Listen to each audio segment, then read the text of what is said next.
はい、どうもとしです。こんにちは。はい、ということで、今日もですね、素敵なゲストに来ていただきました。So please introduce yourself. 英語でも Yeah, it's fine. My name is Alisa. I live now in Fujisawa. Originally came from Russia. And work as a tattoo artist in Yokohama and moving to Tokyo soon. Hi, thanks for coming. So, we just take an interview with her like in today in English. So, it's very famous and popular influencer with a super lovely daughter. Yeah. And I just put like in her link, but I think you've seen before like in very cutie cooking videos a lot on her channel, and with family it's very like in the lovely daily stuff, like you can see that I really loved it, so you should check that. And she has a daughter like Pasha. No, her name is Pasha. How old is she? She will be 3 in August. Oh, okay, so 3 years. Okay, wow. So they like mainly like in her channel, like in cooking with her and just in travel and some places like in just vlog or something like. Yeah, something, right? so it's actually my personal account, and I'm doing it casually. Yeah. Was just my life. Wherever I am, my channel is there. When Pasha was born, I was, because she doesn't do anything, I just was carrying her a lot. Yeah. And I started cooking when she was just 2 months. Okay. So she was just stuck to me on the baby carrier, and I was cooking, like talking at the same time. And just uploaded it just as a hobby. And it's still actually as a hobby I'm doing this thing, because it's really fun to do. So it's not like influence, it's just, I don't know, daily blog, but my life, just the way we live. I wear dirty stuff. She also has some strange hair. Sometimes we do it after the shower, so sometimes we are like wet hair, and like I don't look presentable. I'm not like trying hard to do. No, that one is very good because it's like it's very natural. So we don't try hard. We just do whatever our life gives us, and that's it. So sometimes, and I often forget to record the end result. So people are like, "So what did you cook?" Like, sorry. You just cook or something. Yeah. And sometimes I get questions like, "So what is the recipe?" And I honestly can't write it down because during cooking, and many people probably saw that there is sometimes it's very ugly, strange stuff that will come up, like some strange shapes, some very odd colors. Like we did soup one day, and it was the color like it was like brown orange, like it was not very appetizing. It was delicious, but it looked like literally somebody pooped in the pot. So I'm reluctant to put the recipe in it because I don't really use the measurements. So sometimes stuff falls down, sometimes Pasha eats it on the way. Sometimes I completely fail the recipe. Right. It actually happens really often. Like like I saw something on Instagram and it's like lovely and beautiful and easy, and we start cooking it and it's like expectations and reality, like it's that, like those two pictures and that me on the other side. So but like because people ask, sometimes I put stuff online, like the explanations what it is. And yeah, it's like in a very naturally like a vlog. So daily life is like in you are like you don't have like a much of like in a preparing stuff like before that, like in all times like can do that with her, and all times some accident happen. I saw some videos and like in there like, but the point is like in you and her, and all times like in you guys really enjoy the moments in the cooking, and she knows of course and about like she recorded, right? So it's like how does she about it? Yeah, now she understands that like there's like a camera. Sometimes like she waves on, and she also can see herself sometimes because there are pictures on my phone. So she see herself, she see her dad, Yeah, and recently I've studied because the audio recording is really bad on my phone, so I got the microphone and we tried, and she actually understands that it's microphone. She was like checking to talk to the microphone. Yeah. So like gradually she understands the process. That, yeah, and also after I edit everything, she watches it like during breakfast or dinner. She watches the video and she's like, ah. So she's enjoying to like be recorded too. Yeah, oh, she loves it. Like she really likes. So Pasha. She enjoys that moment too. Yeah, but it's like you started like a very like as a hobby, and like it started like as a personal like a vlog with a family, I think. And still it's gone away. So, but like it's like in the public, like and you just publish like your daughter's face and like a video, and I think it's still fine like 3 years old. But sometimes like I just talked with before some influencers. She has some family vlog sometimes, and they stop like showing like in her face. It's like after she the daughters like and kids little grow up, but because it's like something about little whiskey or something. But still like 3 years is fine. But I think her friend and kindergarten or some education stuff like and some parents of course and your friends too. She's getting very popular, right? It's like how do you feel about it? Sometimes we like pass the street and somebody was like, "Oh, I'm I watching think so. your video." Yeah. Wow. So I feel a bit odd about it because like it's like again it's just my life. It's just nothing so special. I feel like it's not like we are not shooting like a Hollywood movie. But because I receive very nice messages from people that like the life around is not very nice currently, like the climate wars and stuff, and just occasionally watching some video where a small child is very cute. Like I also really like watching like small puppies, small kids. It's very it increases your endorphins. I don't know, like you feel nice that something like this exists in the world. So I receive all these kind of messages and I feel that like we are doing something good for somebody, like our daily life brings somebody joy. So so it's nice. Okay. Yeah, at least like she's enjoying it and enjoying it and like you guys enjoy the like videos and the moment too, and like just show up like in your daily life and your personal things. Like people are really happy, and then when I'm watching like a new video, you guys in video, like, and I'm just smiling myself when I'm watching naturally. So yeah, absolutely, like in your videos, like in content, and makes the people happy, and like and she's very lovely and very emotional girl, and like really love and enjoy like in how she's growing up. Yeah, but it's like in there, so you should check the first. It's like you're gonna be the big fan of them actually. Like okay, so like we just back in the topic about your personal things. Like so you're originally from Russia. Yeah, I was born and raised in Russia. Which part of it? Actually, it's very close to Japan. Okay. Far eastern part. I was born in a very small town, but when I went to university, I moved to bigger, Vladivostok. Okay. Vladivostok. Vladivostok, yeah. Many Japanese tourists go there. Yeah. Not currently, but it used to be like a direct flight, about 2 hours. Yeah. So people really like going there. It's like a Europe, but a bit not like a Europe. Yeah. It's in the nation part. It's detached from the main capital, so it's a bit special.雰囲気, like a special like feelings there. But basically I'm Asian. I don't know. Yeah. I think it's a good time to like I didn't know about like a part of the Russia, a part of Asia. Yes.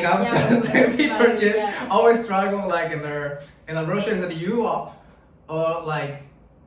Where is that? Is that which part of the like in the Asian? But it's part of one of the part of Asian, right? Yeah. So the Russia country is blocked. Like part of it is in Europe, and it like I don't know would you put the middle part, but our part is in Asian, so it's Eurasia. Eurasia, yeah. Okay. Yeah. And you came from Russia. And when was the first time you came to Japan? First time was the modeling contract. Okay. I came here to Osaka. My first meeting with like Japan. Okay. I don't really remember exact date, but it was around 2016.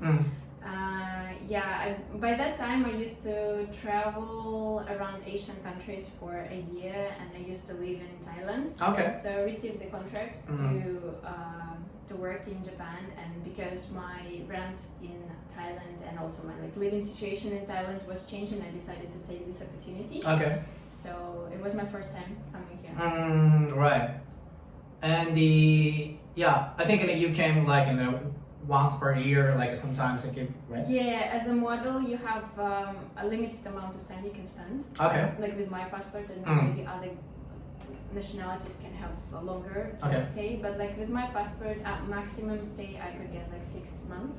6 months. So I would work here 6 months, then move back to Russia and spend time with families, and then move back here again. I would spend summer and autumn in Russia, because those are very lovely seasons. The weather is beautiful. The nature in Russia? The nature is gorgeous. In our part, the autumn, in my opinion, the autumn is the most beautiful, because the colors are crazy. It's like burnt color of the grass, and the tree foliage changes, and the sky is so like strikingly blue. This contrast is marvelous, and the air, like I don't know. Right.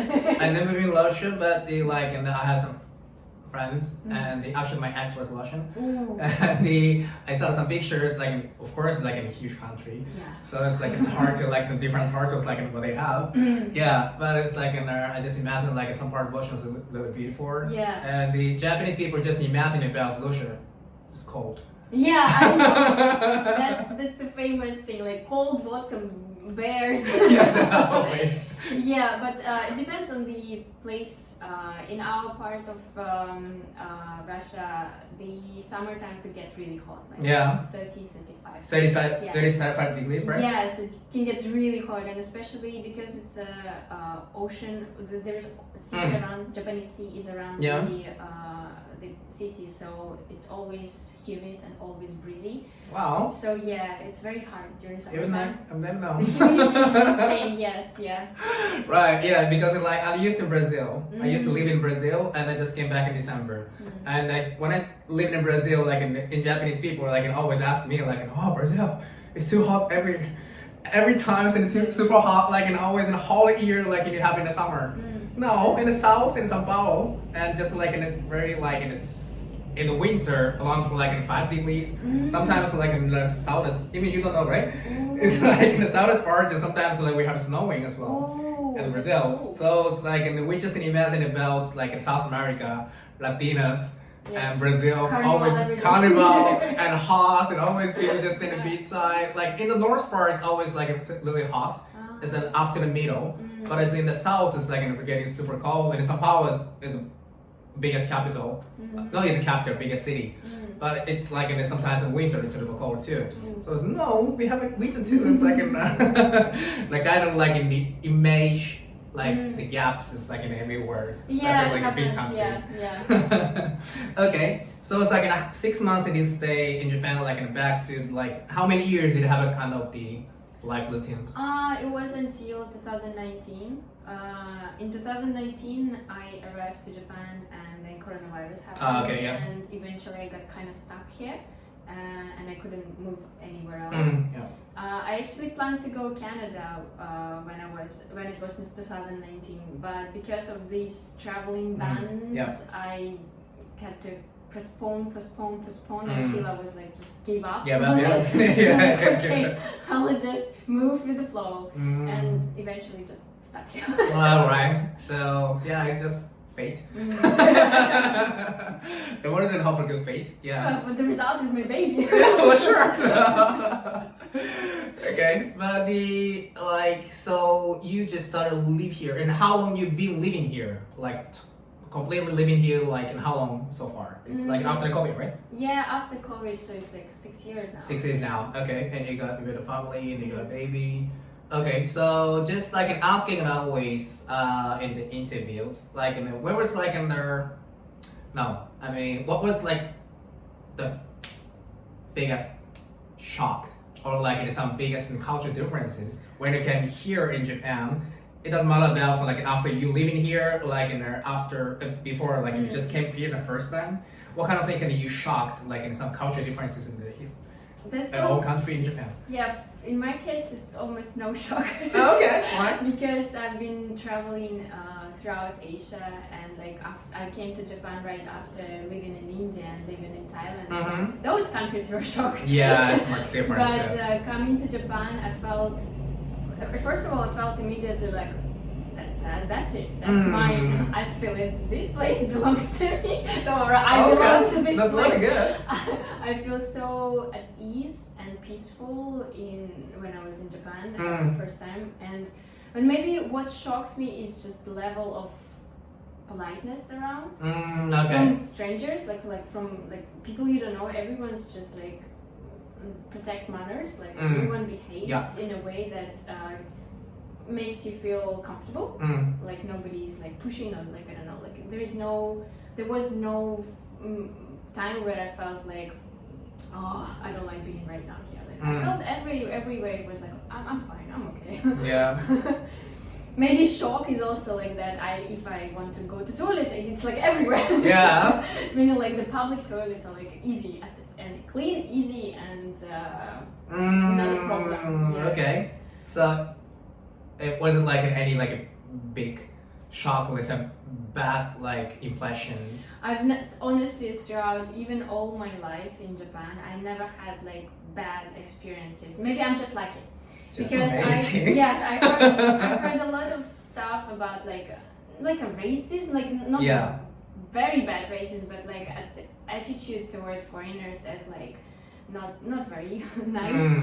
But I think maybe I'm just like was around the people who treated me well, and I always try to treat people around me with respect. So I think it was just a mutual. That's the point. Yeah, you just like respectful, like being polite for someone. It's like in Japanese people, it's like in educational things. It's like we just like be back to the.